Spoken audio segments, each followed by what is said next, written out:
Olá, seja muito bem-vindo.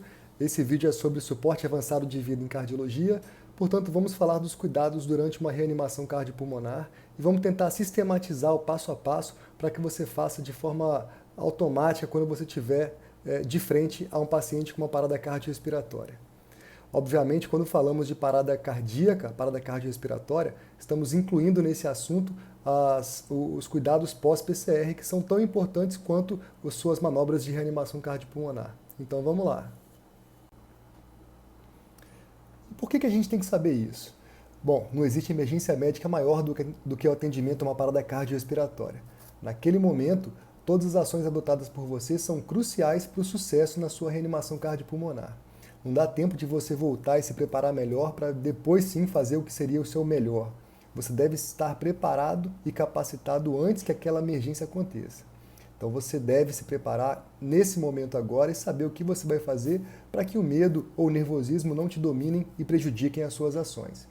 É importante a gente lembrar que o suporte básico de vida compreende compressões torácicas eficazes, portanto RCP, ventilações de forma não invasiva, portanto com bolsa, válvula, máscara, e o uso do desfibrilador externo automático.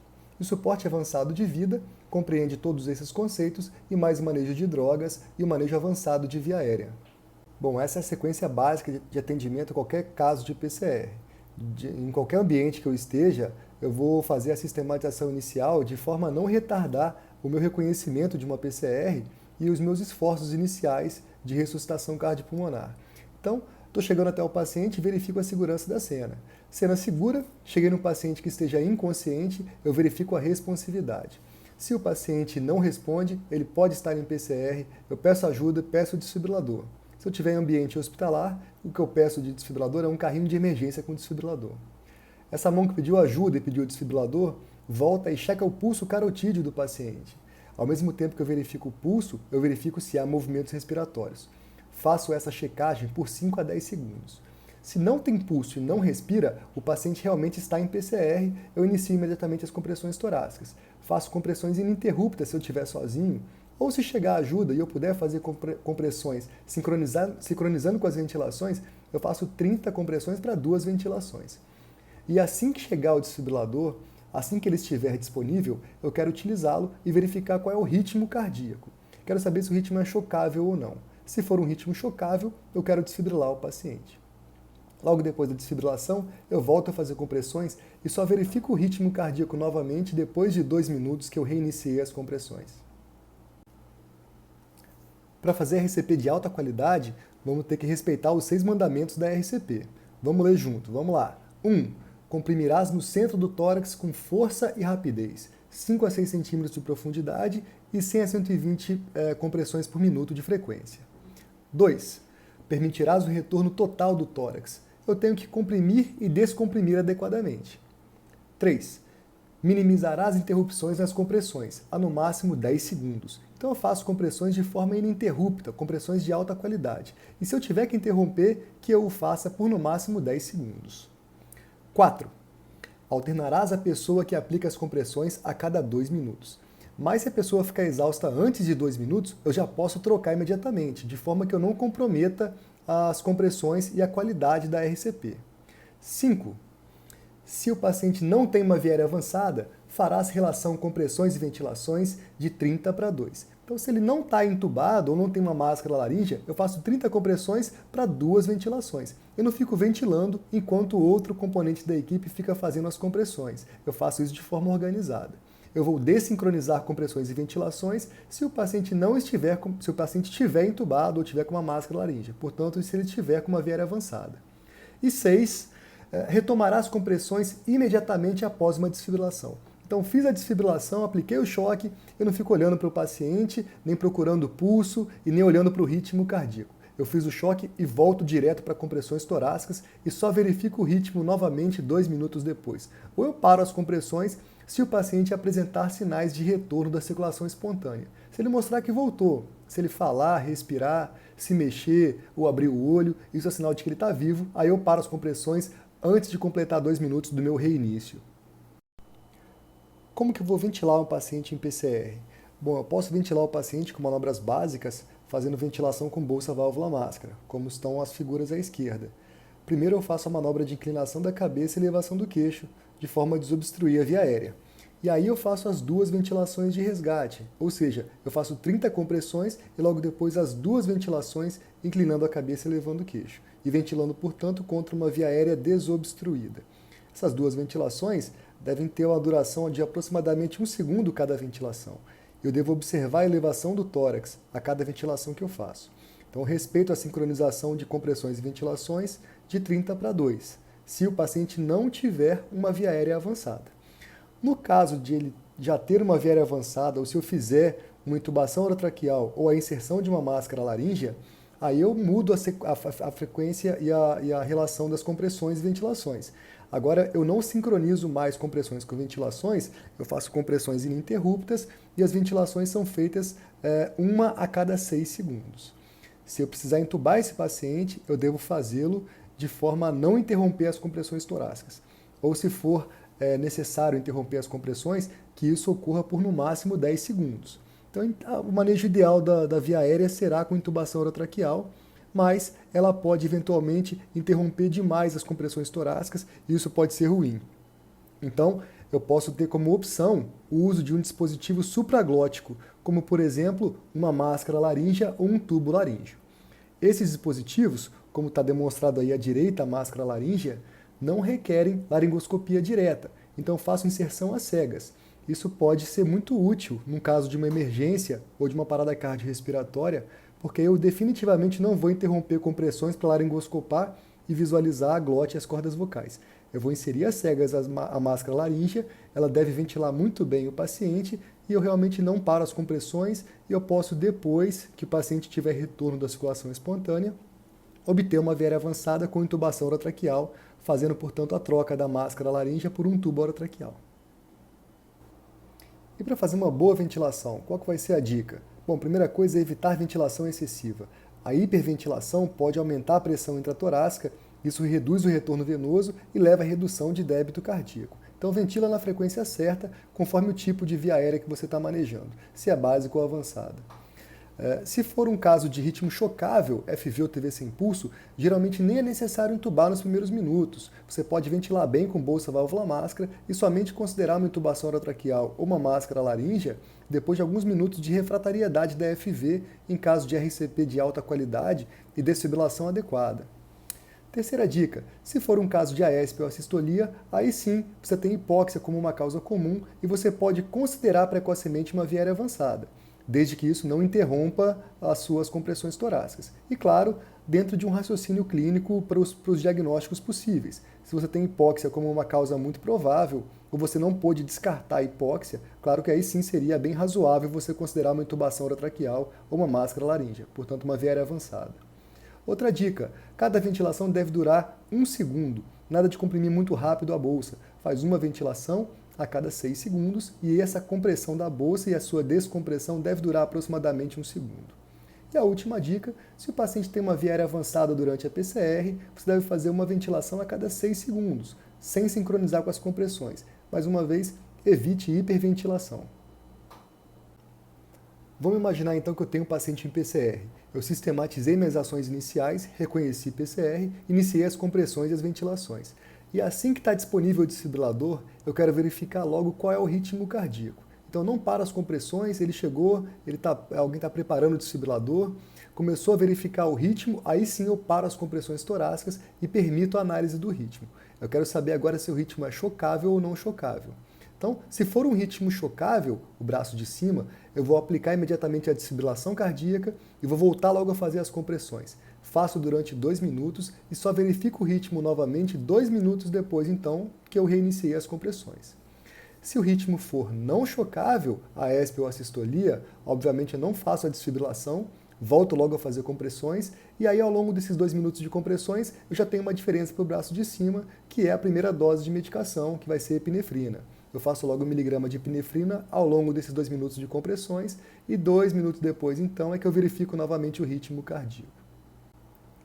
Essa é outra dica importante, eu só verifico o ritmo a cada 2 minutos. Eu não fico toda hora parando tudo e verificando o ritmo sem que tenha completado os 2 minutos. Senão eu interrompo demais as compressões e isso me atrapalha. Então, durante os 2 minutos de compressões, eu não fico olhando o ritmo cardíaco. Eu olho para a minha equipe e para a qualidade das compressões. E eu vou pensando quais vão ser os próximos passos. Geralmente eu designo alguém para contar o tempo para mim e me avisar quando completar 2 minutos. Quando completaram 2 minutos, aí sim eu falo para todo mundo afastar e eu quero verificar qual é o ritmo cardíaco. Somente a cada 2 minutos, então. Cada vez que eu olho o ritmo cardíaco, eu tenho uma ação importante para tomar logo depois. Eu vou olhar o ritmo e decidir o que eu vou fazer. E eu só tenho 3 opções. Se for um ritmo chocável, eu vou desfibrilar o paciente. Se for um ritmo de linha reta, portanto eu penso que é uma sistolia, eu vou fazer o protocolo da linha reta, que é o protocolo da cagada. Checo os cabos, aumento o ganho e mudo a derivação. E se for um ritmo organizado, portanto capaz de gerar pulso, eu verifico o pulso para saber se o paciente tem retorno da circulação espontânea ou se ele não tem pulso, ele continua parado, porém em ritmo de AESP.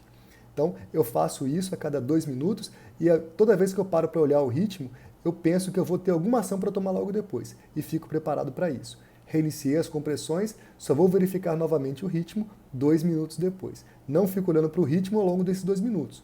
Olho para a minha equipe. Quando completou 2 minutos, aí sim é hora de eu olhar o ritmo e tomar minha decisão. Só tenho essas 3 opções. Até aqui algumas dicas importantes já foram faladas. Eu sistematizo o meu atendimento inicial de forma a não demorar a reconhecer uma parada cardiorrespiratória. E aí sim, eu inicio rapidamente os esforços de ressuscitação cardiopulmonar. Uma segunda dica foi: eu não fico toda hora olhando o ritmo cardíaco. Eu verifico o ritmo a cada 2 minutos somente. E durante os 2 minutos de compressões, eu avalio a qualidade das compressões. Eu não fico olhando o ritmo porque isso pode me atrapalhar. Terceira dica foi: cada vez que eu olho o ritmo, eu tenho uma ação para tomar logo depois. Seja uma desfibrilação, seja o protocolo da linha reta ou a checagem do pulso carotídeo. E agora mais uma dica: em que momento que eu faço as drogas durante uma reanimação cardiopulmonar?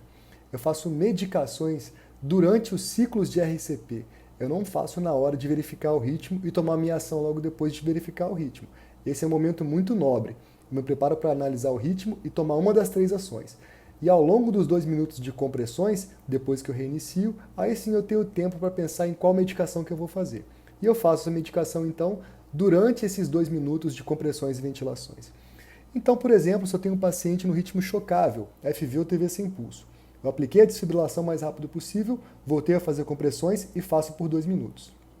Completou 2 minutos, verifico novamente o ritmo, é ritmo chocável de novo, sim, aplico outro choque e volto a fazer compressões. Bom, nessa hora, eu apliquei 2 desfibrilações, portanto já é recomendado que eu faça a primeira medicação, que vai ser epinefrina 1 mg. Então eu faço a medicação ao longo desses 2 minutos seguintes de compressões e ventilações. Por que somente depois da segunda desfibrilação? Porque é bem claro no algoritmo que eu devo fazer a medicação, no caso de um ritmo chocável, se eu tiver uma FV ou TV refratárias à terapia normal. Refratária significa que eu fiz a desfibrilação adequadamente e na segunda verificação de ritmo eu continuo tendo o ritmo chocável. Portanto, ela foi refratária à minha desfibrilação. Então agora eu faço epinefrina 1 mg, completou 2 minutos, verifico o ritmo novamente. Eu desfibrilo novamente porque o ritmo é chocável, volto a fazer compressões e agora eu alterno as medicações. A próxima droga a ser feita vai ser a amiodarona 300 mg ou lidocaína. Sempre que a gente falar amiodarona, vai ser amiodarona ou lidocaína, mas por convenção, pela simplicidade, a amiodarona costuma ser muito mais frequente. Então vamos simplificar e falar amiodarona aqui. Então, primeira dose de amiodarona 300 mg, completou 2 minutos novamente, checo o ritmo de novo. Se o ritmo for chocável, eu aplico outra desfibrilação e volto a fazer compressões. Agora, nesse ciclo, eu volto a fazer epinefrina 1 mg. Completou 2 minutos, verifico novamente o ritmo. Se for chocável, agora eu vou aplicar o choque e voltar a fazer compressões. E a próxima droga vai ser novamente a amiodarona, nesse caso, a segunda dose de 150 mg. Percebam que a gente alternou as medicações de um ciclo para outro. Ficou muito mais simples assim. Ao invés de contar o tempo da droga, a gente conta o tempo do ciclo e a gente sabe que fez medicação num ciclo e a mesma medicação não é feita no ciclo seguinte. É feita ciclo sim, ciclo não. Dessa forma, cada ciclo dura exatamente 2 minutos. Se eu faço epinefrina num ciclo, não faço no seguinte, mas faço no outro ciclo, eu sei que o intervalo aproximado da primeira para a segunda dose da mesma medicação, no caso a epinefrina, foi de aproximadamente 4 minutos. E droga não é o mais importante na PCR, e sim compressões eficazes e desfibrilação se for um caso de ritmo chocável. Então, eu não uso o meu tempo ou o meu raciocínio para contar o tempo de droga, e sim para contar o tempo do ciclo. Só de saber que a droga foi feita nesse ciclo, eu já sei que não vou fazer a mesma droga no ciclo seguinte. Bom, eu vou alternando as drogas até esse momento aqui, porém, só é recomendado que eu faça 2 doses de amiodarona.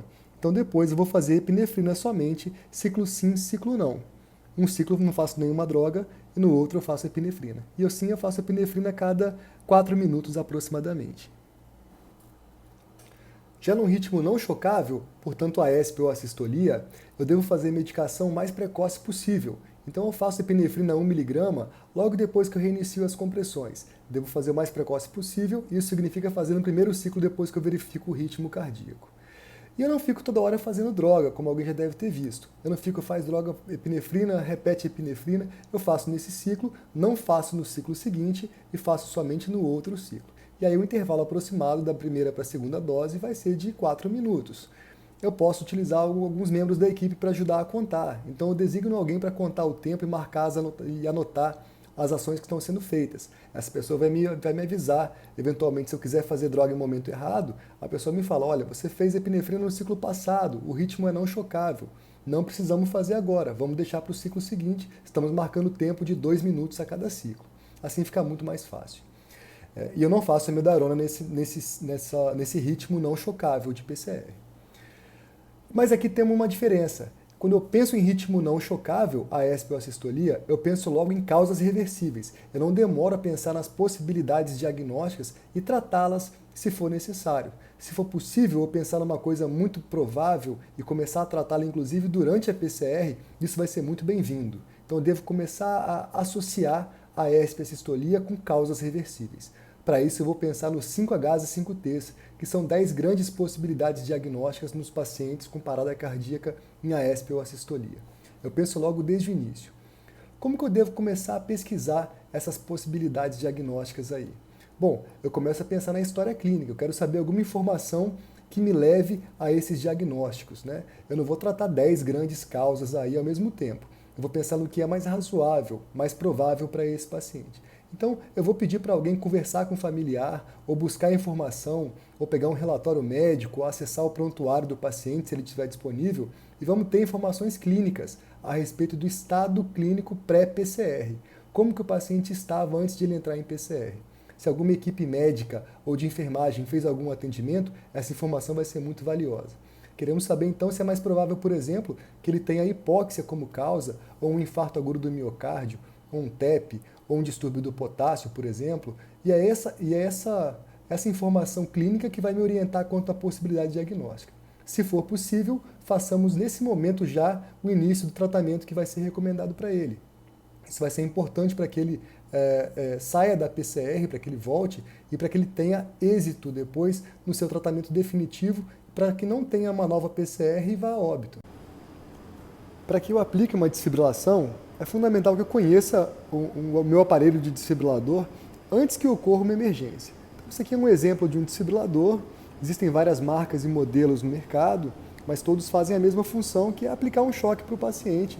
Seja esse um choque de cardioversão, que seria um choque sincronizado, ou um choque de desfibrilação, que é um choque não sincronizado. Então aqui estão os comandos. Eu vou ligar o meu desfibrilador quando eu coloco no modo monitor, ele liga automaticamente. E eu posso então, primeiro passo é esse aqui, selecionar a carga que eu quero. Se ele é bifásico, a carga inicial recomendada é de 200 joules. Se ele for monofásico, 360 joules. Se eu não sei se ele é bi ou monofásico, eu aplico a carga máxima do aparelho. Então eu seleciono a carga, carrego e choco, apertando esse botão aqui. Aplico o choque quando eu aperto o botão de choque. Esse botão Sync, quando eu quiser fazer uma cardioversão elétrica, ele vai sincronizar o choque com o complexo QRS. Mas no caso de uma desfibrilação, esse botão Sync é desnecessário. Eu aplico as pás então naquela posição que está demonstrada na figura. Esses são os ritmos cardíacos que eu posso encontrar. FV ou TV sem pulso, que são ritmos chocáveis, e atividade elétrica sem pulso, AESP, ou assistolia, que são ritmos não chocáveis. Nos ritmos chocáveis, é muito importante que o paciente receba duas coisas para que ele possa sair da PCR: compressões torácicas eficazes e desfibrilação rápida. Então, esses exemplos são de uma fibrilação ventricular grosseira, uma FV fina e uma TV monomórfica. E embaixo, ritmos de AESP e assistolia, eu preciso de duas coisas importantes também para esse paciente que para nesses ritmos: compressões torácicas eficazes e um diagnóstico. Eu preciso pensar nas causas reversíveis, pensar em 5Hs e 5Ts. É claro que eu não vou pensar nas 5 causas ao mesmo tempo, imediatamente. Eu devo procurar uma história clínica com familiares, ou com relatório médico, ou com prontuário médico, e pensar pela história clínica, pela suspeita clínica, pelo quadro clínico pré-PCR, qual o diagnóstico mais provável para esse paciente. E direcionar o meu tratamento, incluindo esse momento da PCR. Eu posso começar a tratar uma causa mais provável da PCR durante esse momento das minhas manobras de reanimação cardiopulmonar. A gente deve lembrar que a ESP é qualquer ritmo organizado no qual o paciente não tenha pulso. Isso pode ser um ritmo regular ou não, pode ser um ataque ou bradiarritmia, por exemplo, e não somente um ritmo sinusal. E a sistolia é a ausência total, a ausência completa de qualquer atividade elétrica cardíaca. E quais são, afinal, essas 10 grandes causas que eu tenho que ter em mente quando eu encontro o paciente que está em PCR e eu estou fazendo manobras de reanimação cardiopulmonar? São os 5Hs e 5Ts. Vamos lembrar quais são? Vamos lá. H de hipovolemia, hipóxia, hidrogênio, que é a acidose, H de hipo ou hipercalemia e H de hipotermia. Para lembrar dos Hs, a gente tem uma regrinha mnemônica que se chama SOTAC, com K no final. SOTAC é para você simplificar e lembrar das possibilidades diagnósticas dos Hs. S seria de soro, pensando em hipovolemia, O de oxigênio, pensando em hipóxia, T de temperatura, A de acidose e K de potássio, para lembrar da hipo ou da hipercalemia. E os 5Ts? Vamos lá. T de tensão no tórax, ou seja, pneumotórax hipertensivo, T de tamponamento cardíaco, toxinas, trombose pulmonar, que é o TEP, e trombose coronária, que é o IAM. Para lembrar dos 5Ts, vamos lembrar que a regra é 2 mais 2 mais 1, ou seja, duas causas que são do coração, tamponamento e IAM, duas causas que são do pulmão, TEP e pneumotórax hipertensivo, e uma causa que vem de fora, que são as toxinas. Então, duas no coração, duas no pulmão e uma que vem de fora, para lembrar dos 5Ts. E agora o paciente voltou. Ótimo. Ele tem um ritmo organizado, eu chequei o pulso, ele tem pulso, ou ele estava entubado, eu instalei o capnógrafo, eu verifiquei que a capnografia se elevou e persistiu alta em valores normais, acima de 35 a 40, e eu parei as compressões, verifiquei o pulso e confirmei a presença de pulso. Então o paciente voltou, agora eu continuo tratando o paciente com os cuidados pós-PCR. Primeira meta, o paciente voltou, ele está vivo, o paciente que está vivo segura a sequência ABCDE. Portanto, A e B são a minha prioridade para esse paciente nesse momento. Eu preciso garantir uma boa ventilação e boa oxigenação. E aí a primeira meta fisiológica que eu tenho para alcançar é uma saturação de pelo menos 94%. Se nessa hora o paciente ventila espontaneamente, eu posso precisar ofertar oxigênio suplementar. Mas se ele não ventila, eu penso em fazer manobras básicas de via aérea, fazendo ventilações com bolsa, válvula, máscara. E eu posso considerar manter a via aérea pérvia na letra A, utilizando, por exemplo, uma cânula orofaríngea ou uma cânula nasofaríngea. Mas eu quero manter uma saturação de O2 de pelo menos 94%. Eu posso começar a considerar uma via aérea avançada, mas não vou correr para entubar o paciente ainda. Eu quero ventilá-lo, continuar minha sequência ABCDE, obter mais dados e depois, se confirmada a indicação de via aérea avançada, eu vou providenciar a intubação orotraqueal ou a máscara laríngea em momento oportuno, com mais calma. Na letra C, eu vou avaliar parâmetros de perfusão e eu vou começar a tratar o paciente quanto a um possível estado de choque. Eu vou tratar agressivamente estado de hipotensão. Eu não devo permitir pressão sistólica menor do que 90 milímetros de mercúrio. Então não deixe o paciente ficar hipoxêmico e nem hipotenso no pós-PCR. Nessa hora da letra C, de tratar agressivamente a hipotensão, eu posso utilizar a solução cristalóide se ele não tiver contraindicação, por exemplo, se ele não estiver hipervolêmico, com congestão pulmonar, por exemplo. Ou eu posso utilizar drogas vasopressoras, no caso de insucesso com a solução cristalóide, ou muita hipotensão em estado de choque muito grave. ou paciente hipervolêmico, eu posso ir direto para droga vasoativa.